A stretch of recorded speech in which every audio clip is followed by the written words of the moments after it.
Hey, this is Teddy with Jerusalem Tabernacle of David here in Samaria, Israel, and thanks for tuning in for another video. We got a report today about lab-grown pork meat being grown in Israel. Tune in and check this out. It's going to be really, really amazing. Before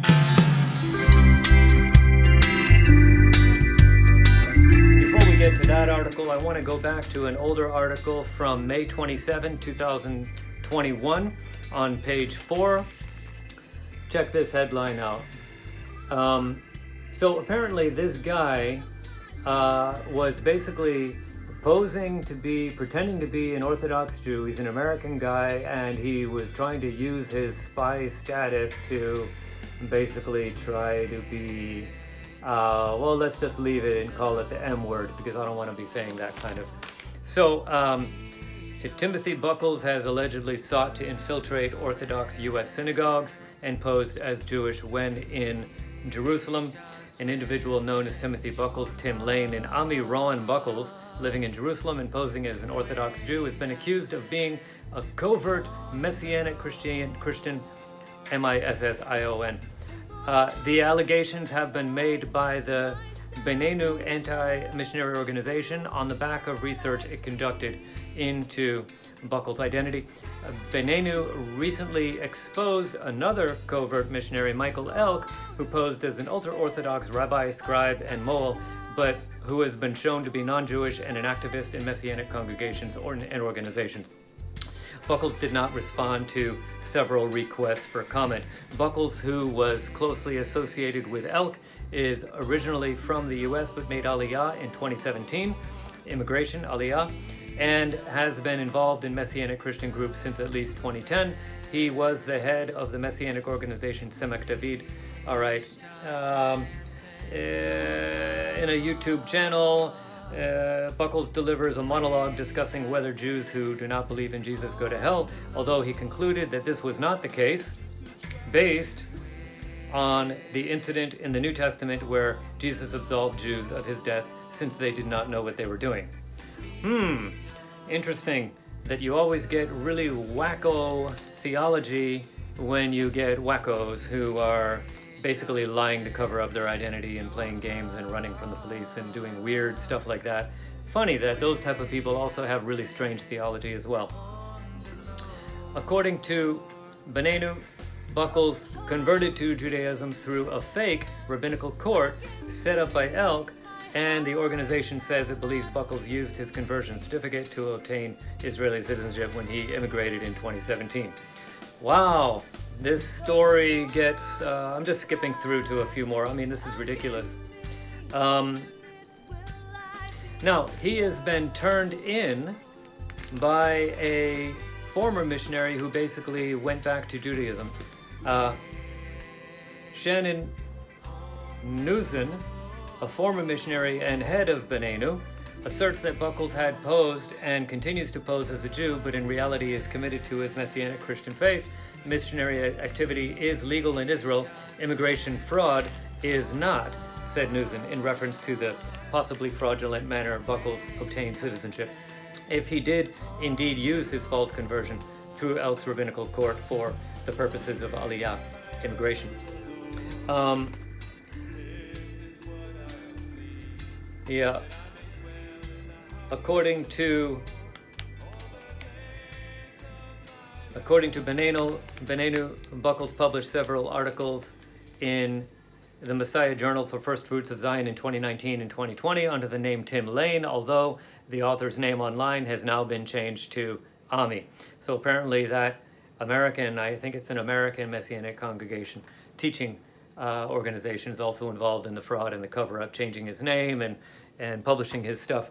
All right, let's get to the main story here. This is from today's paper, page 6, July 12th. And this is hilarious for a couple of reasons. All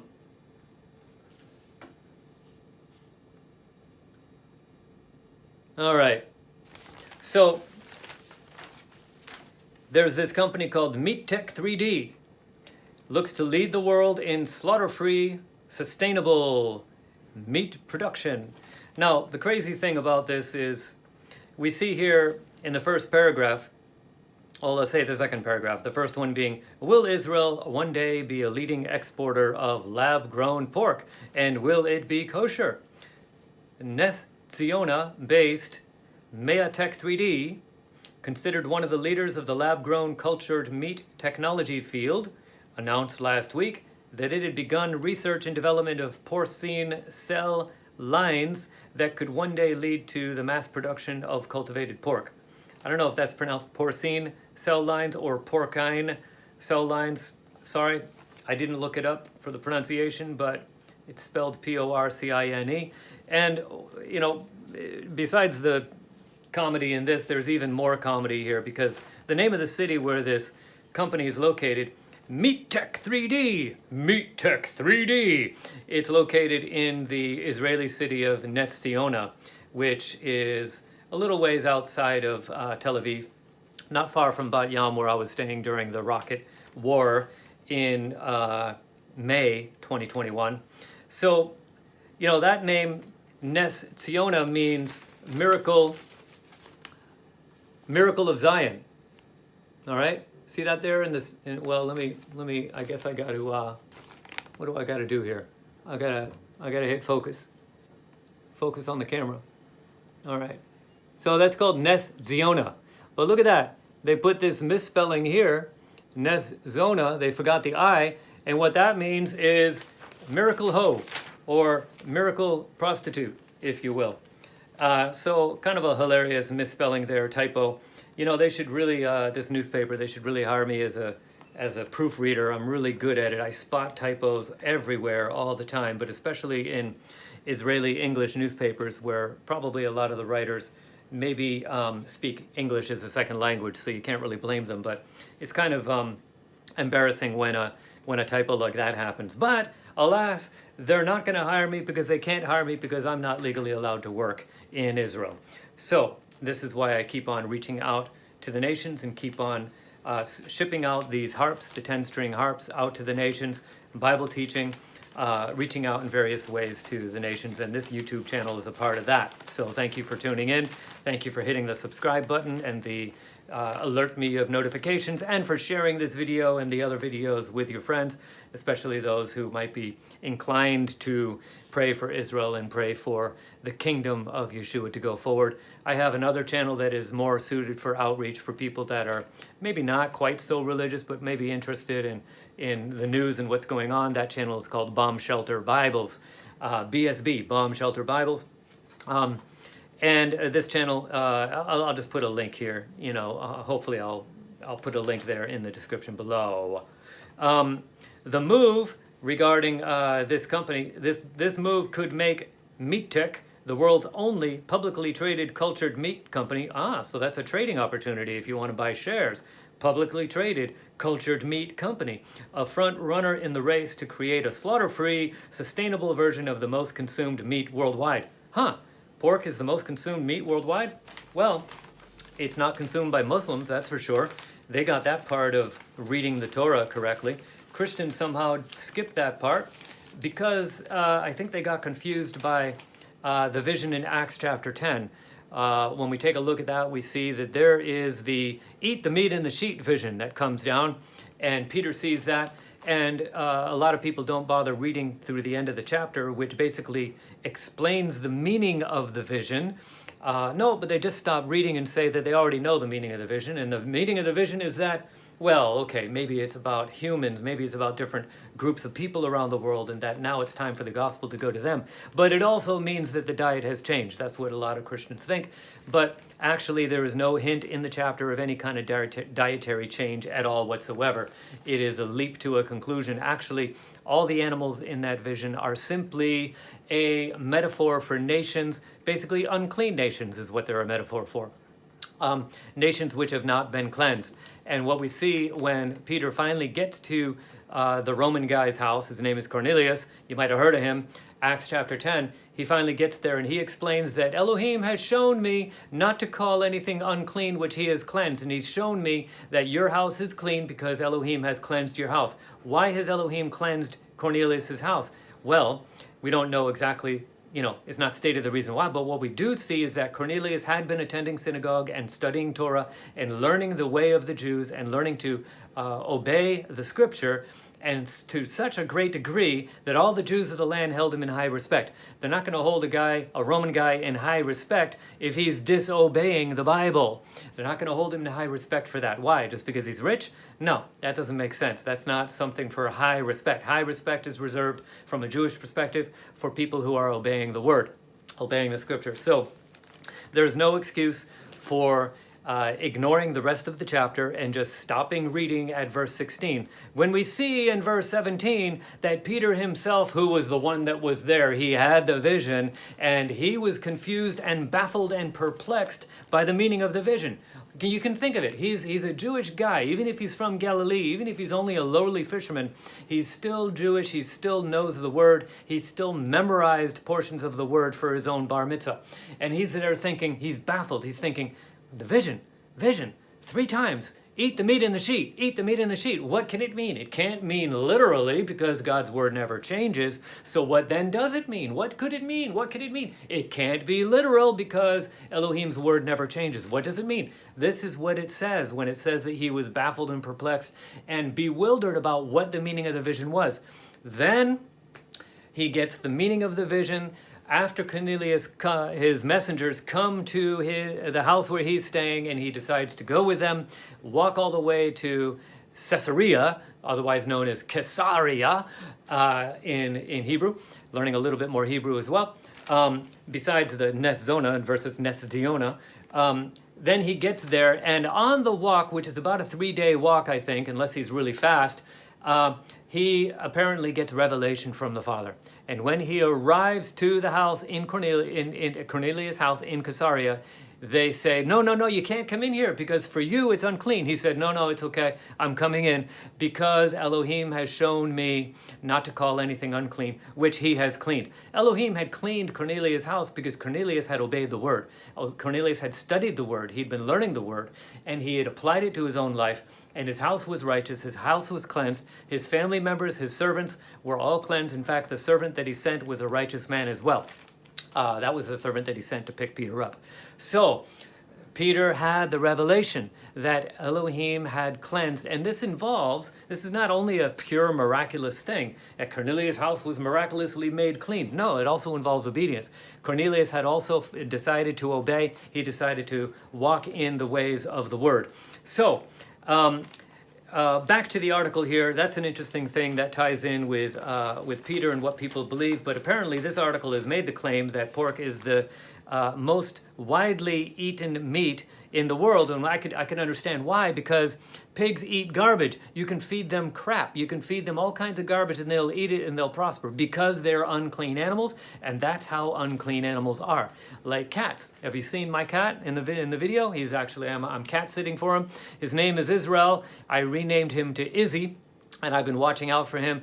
It's fine to have unclean animals as pets. You can pet them, you can care for them, you can feed them. They do not make you unclean. But when they are dead, if you touch the body of an unclean animal, according to the Bible, it makes you unclean for 1 day. You need to wash from head to toe, and you can't touch anybody else. You are unclean for 1 day. Not the end of the world, okay? But to eat it, it is called an abomination if it is a pig. The animals that are to be eaten are explicitly explained in Leviticus chapter 11, and you can read that in conjunction with 1 Peter chapter 1, verses 1 through 15, especially verses 14 and 15, which quotes from many places in the Torah, such as Leviticus 11, where it says, where it's written there, "Be kadosh, be holy, be set apart, for I am set apart, says Yahweh, the Lord of hosts." Just like the Father in heaven said that in Leviticus 11, Peter also repeated it in 1 Peter chapter 1, verse 14 to 15. You can read the whole thing. You start from verse 1, and you can see that the letter is written not only to Jewish people that he's calling out to be holy and set apart. He's writing to people all over the place, both from a Jewish background and from a pagan background who are now believers in Yeshua. So the calling is to be holy and to walk in righteousness and obey the word. And back to Meat Tech 3D, I'm just going to jump to the concluding paragraph here. Cultured meats. Let me skip. I'm going to do the penultimate paragraph there. the next to last. Will lab-grown pork and other meats be kosher? This is not a technology that our forefathers would have foreseen, Fried noted. They're quoting from this guy named Fried. I can't really scan fast enough to see his full name there. You can read the article. You can look it up on JerusalemPost.com. Meat sector gets its sights on kosher lab-grown pork. That's the title of the article. I'll put a picture of it up in the video. So Fried noted there is a breadth of opinions in the Orthodox community over whether this can be considered meat in the halakhic sense. Could it be considered meat? Is it really meat? On one hand, he said, this is a lab-engineered product with no animal involved and no need for ritual slaughter or other requirements. On the other, some are concerned about the social ramifications of what looks like non-kosher meat. In other words, wait, no, I skipped a line by accident. The social ramifications of people freely eating what looks like non-kosher meat, right? Can you imagine seeing an Orthodox Jewish family sitting there in a restaurant eating what looks like it's pork, and you go and you're like, hey, what are you guys doing? Do you know what you're doing? You know what's happening? You need help here. You're violating the word. And they're like, no, don't worry, it's okay. It's lab-grown pork. It's not really pork. It's not really an animal. Oh, really? What? Huh? Are you guys, who knows what would happen? That would be a funny scene to see. Social ramifications. Maybe they would just be accused before the rabbi without anybody actually talking to them. That could be a social problem right there. So it will be interesting to see, back to the article, how rabbinic thought about this evolves in the coming years. Continuing the quote, cultured meats will help address some of the underlying challenges of a growing world population, and big meat companies are beginning to invest in the field because they see it is the future, Fried said. This is an important chapter in the story of the startup nation. Startup nation. We've got a meat tech 3D company, publicly owned. You can buy shares in this company, and it is located not in Nes Miracle Ho, but it is located in Nes Ziona, Miracle of Zion, just outside Tel Aviv in Israel. So that's it for today. Thanks for tuning in to Jerusalem Tabernacle of David. On the web, you can also find us at jtod.org. Please do it. And if you made it all the way to the end of this video, I guess I really appreciate that. And I hope that my videos are improving. I hope they're getting better and better. And you can send some encouragement, either by discussing in the comments what you think about lab-grown pork, or what you think about this, this Timothy Buckles dude. And actually, I'd like to end with one more. Oh, here's a bonus. If you have stayed here, I mentioned in yesterday's Bomb Shelter Bibles video, and it comes out in the paper today, this morning. Now, the High Court has made this ruling about surrogate couples basically after they tried to toss the ball back to the Parliament of Israel, back to the Knesset, to make a decision about this and to actually vote and try to pass a law that would somehow honor people's human rights. There's people that feel that it's a human right to be able to birth a child, not a privilege, but a human right, and so they want single women, single men, same-sex couples to be able to have their own child through surrogate mothers. And so basically the High Court did throw it back to the Knesset. The Knesset made excuses saying that they didn't have time to look at the issue and pass a law because of the coronavirus kind of situation. So making excuses, normal Israeli politics, making excuses about stuff. They didn't do anything. They got an extension. They got another extension. And then finally the High Court made this ruling.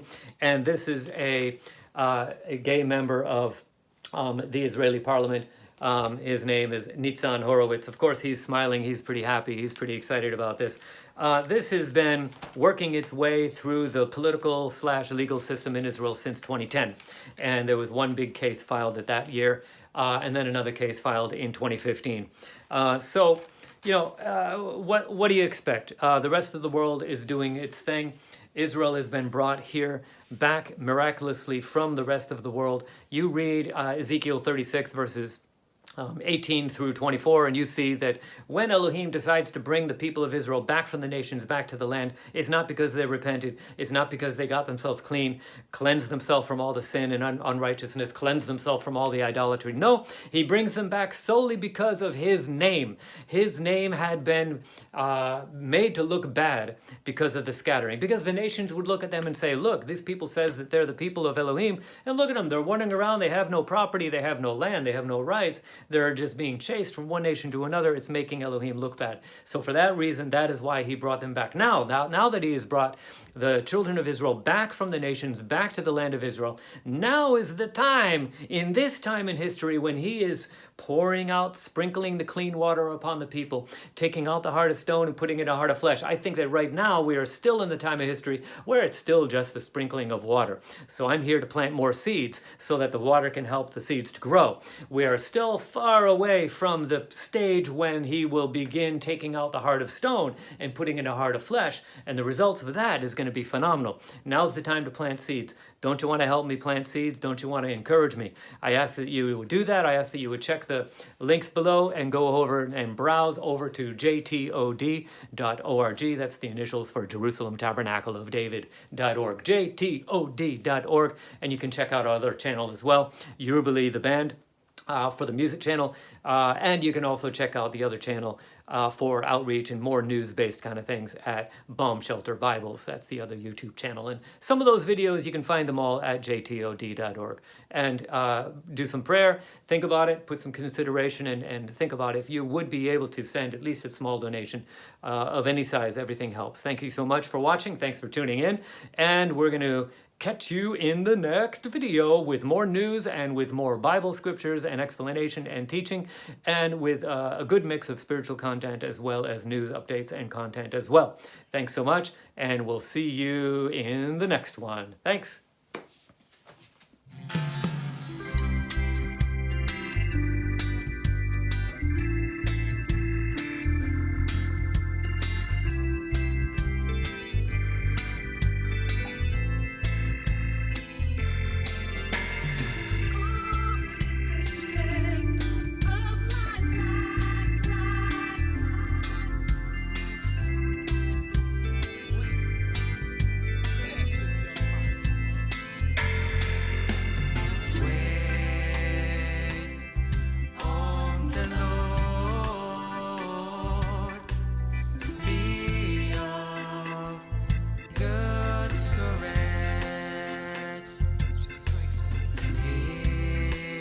Strengthen